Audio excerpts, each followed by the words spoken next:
CS8083 Multicore Architectures and Programming.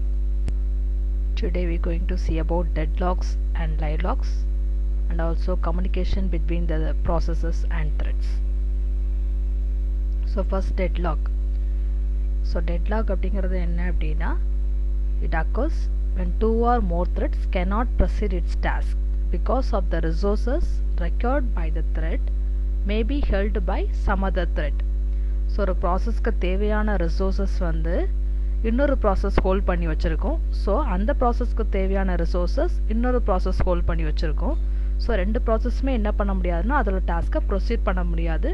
So the entire result will be in a deadlock. So இந்த டயக்ராமில் பார்த்தீங்கன்னா process P1 வந்து resource R2 hold பண்ணி வச்சுருக்கோம் and records என்னென்னா R1. So P1க்கு R2 இருக்குது, R1 தேவை. P2 வந்து R1 ஹோல்ட் பண்ணி வச்சுருக்கோம், R2 வந்து தேவை. ஸோ P1ஆலேயும் ப்ரொசீட் பண்ண முடியாது, P2ஆலேயும் ப்ரொசீட் பண்ண முடியாது. So both P1 and P2 result in a deadlock. So see the example. இங்கே 2 threads in a deadlock ஒரு எக்ஸாம்பிள் சொல்லியிருப்பாங்க. thread 1, thread 2. ஸோ இங்கே void update 1 off அப்படின்னு ஒரு ஃபங்க்ஷன் இருக்குது. thread 2ல update 2 off. So thread 1 வந்து என்ன பண்ணுன்னா first it acquire the lock A and it waits for a lock, try to acquire the lock B. So but lock B வந்து யார்கிட்ட இருக்குன்னா thread 2ல வந்து இருக்கும். So thread 1 becomes at a waiting stage here. So thread 2 வந்து என்ன பண்ணுன்னா first lock B வந்து என்ன பண்ணும் அப்படின்னா ஹோல்ட் பண்ணிடும். lock A வந்து தேவை. ஸோ அந்த இடத்துல என்ன ஆகும் அப்படின்னா டேக்கர் பண்ண ட்ரை பண்ணும்போது it puts to wait here. So A cannot make forward because it is waiting for lock B. Thread 2 cannot make progress because it is waiting for lock A. So this is an example for two threads in a deadlock state. So எப்போ இங்கே deadlock occur ஆகுதுன்னா routine update 1 occurs a lock A and then attempts to acquire lock B. அதே மாதிரி routine update 2 occurs lock B and then attempts to acquire lock A. So எப்படி இந்த deadlock avoid பண்ணலான்னா we are ensuring that the thread always acquire the lock in the same order. So thread 2வும் A acquire பண்ணிட்டு B acquire பண்ணும்போது we can avoid the deadlock. So stall occur ஆகும் while waiting for lock A without having first acquired lock B. So it causes enable thread 1 to acquire B and eventually release both the locks allowing thread 2 to make the progress. So live lock. So live lock அப்படிங்கிறது என்ன அப்படின்னா கண்டினியூஸாக அதோட states வந்து change ஆகிட்டே இருக்கும் but results என்ன unending loop. So எதுவுமே என்ன பண்ண முடியாது, அதோட ப்ராசஸ் வந்து ஃபார்வர்ட் ப்ராசஸ் வந்து என்ன ஆகாதுன்னா மூவ் ஆகாது. So it is different from deadlock in a way that both the process involved in a live lock are repeatedly changing their state with regard to each other and not progressing. So tag threads in an unending loop, both releasing and acquiring the locks. So it's caused by a code to back out of deadlocks. So two people on a landing. So ஒரு கார்டரில் 2 person நடந்து வராங்க அப்படின்னா 2 பேருமே ஒரே side left and right போகும்போது 2 பேராலையும் என்ன பண்ண முடியாதுன்னா ஃபார்வர்ட் பண்ண முடியாது. ஸோ 2 ப்ராசஸுமே என்னென்னா பிளாக்டு கிடையாது, ஆனால் 2 பேராலையும் என்ன பண்ண முடியாதுன்னா அடுத்த ப்ராசஸ்க்கு அடுத்த ஸ்டேட்டுக்கு என்ன பண்ண முடியாதுன்னா மூவ் பண்ண முடியாது. That is said to be live lock. So they எப்படி avoid பண்ணலாம்னா by ensuring that only one process chosen randomly or by taking the priority action. So two threads in a live lock. So update 1 offல first என்ன பண்ணணும்னா acquire A, if can acquire B try பண்ணும்போது first என்ன பண்ணும் B try பண்ணும். B இல்லை அப்படின்னா first என்ன பண்ணும் ஹோல்டிங் ரிசோர்ஸை என்ன பண்ணிடும் அப்படின்னா ரிலீஸ் பண்ணிடும். அதே மாதிரி அப்டேட் 2 ஆஃப்ல என்ன பண்ணோம்னா பியை வந்து ஃபஸ்ட்டு ஹோல்ட் பண்ணியிருக்கோம், தென் ஏ வந்து ட்ரை பண்ணோம் அக்வயர் பண்ணுறதுக்கு. சப்போஸ் அது கிடைக்கலன்னா ஹோல்ட் பண்ணியிருக்க அக்வயர் பியை வந்து என்ன பண்ணிடும்னா ரிலீஸ் பண்ணிடும். ஸோ 2 த்ரெட்டுமே அட் அ டைமில் ரிலீஸ் பண்ணும்போது அப்டேட் 1க்கும் B கிடைக்காது, அப்டேட் 2க்கும் A கிடைக்காது. So it results in a livelock. So if 2 threads encounter this code at the same time, they will be trapped in a live lock of constantly acquiring and releasing the mutexes. So each thread acquires a lock and then attempts to acquire the second lock that it needs. So if it fails to acquire the second lock, it releases the holding lock before attempting to acquire both locks again. So when it successfully acquires both the lock means it exits the loop and application will make no forward progress. So இதான் deadlock and live lock. So communication between threads and processes. So ஒரு parallel communicationsல எப்படி நடக்கு அப்படின்னா by using the thread and process. So popular mechanisms தான் என்னன்னா memory, shared memory and memory mapped files, condition variables, signals and events, message queues, named pipes. So memory அப்படிங்கிறது என்ன அப்படின்னா so it is one of the popular method to provide a communication between the threads, that is by way of memory. So ஒரு same memory region can be served by two or more process.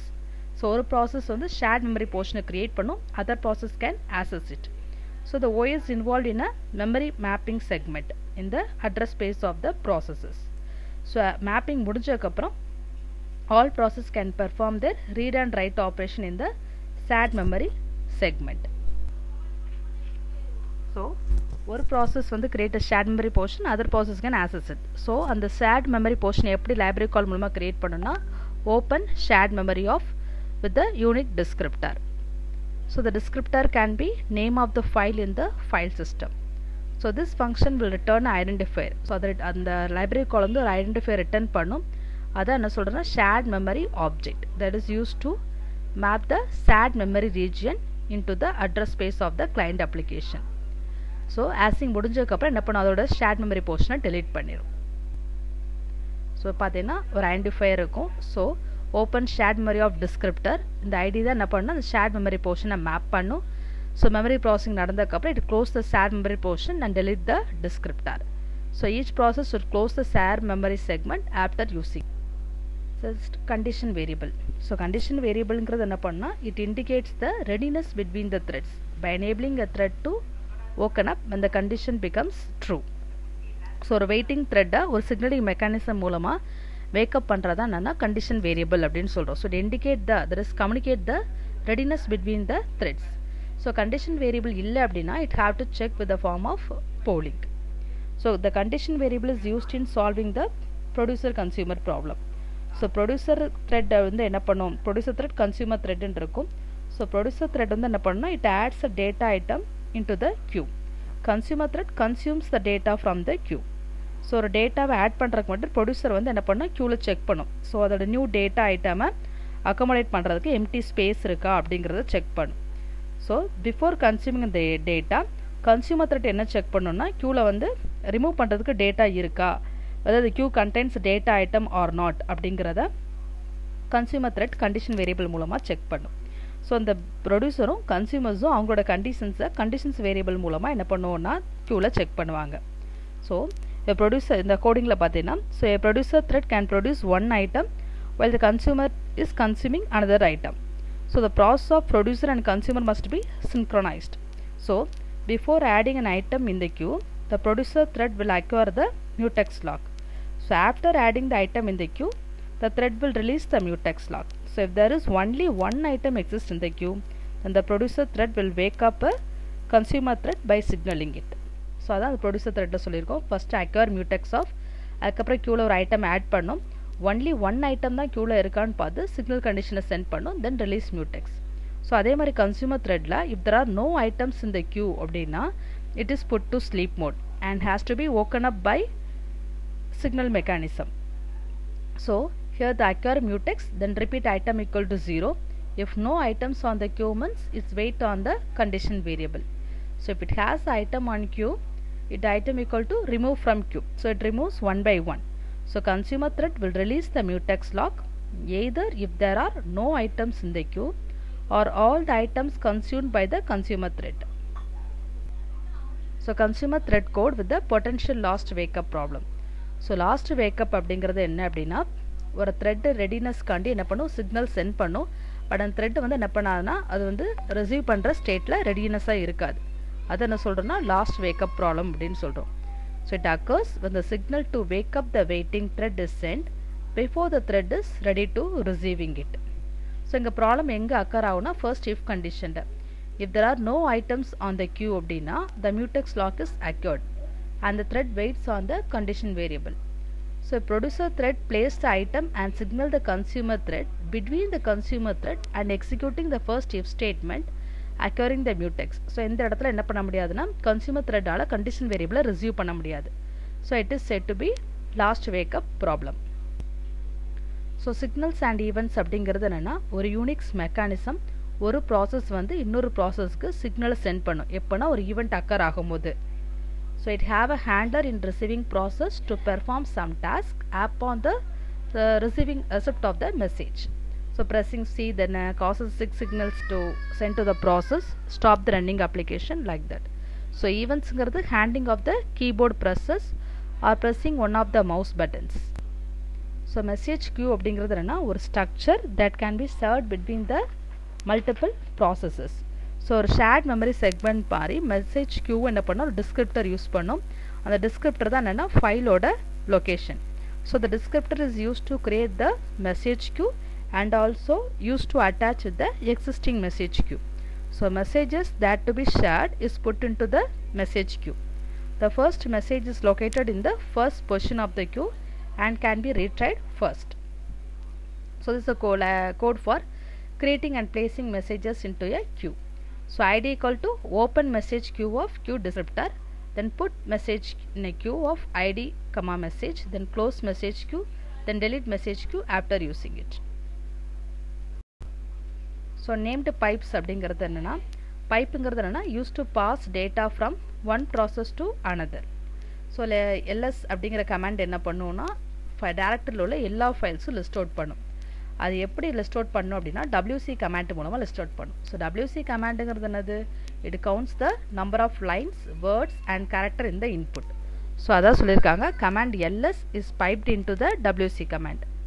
So named pipes அப்படிங்கிறது என்னதுன்னா file like objects that are given a specific name that can be served between the processes.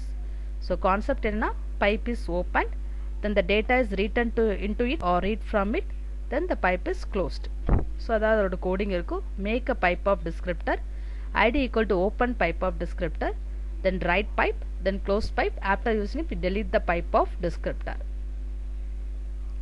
So these are the concepts we seen in the communication between the threads and the process. So அதில் 5 important points இருக்குது, 5 important concepts இருக்குது. என்னென்னா memory, shared memory and memory mapped files, condition variables, message queues, signals and events, named pipes. Thank you.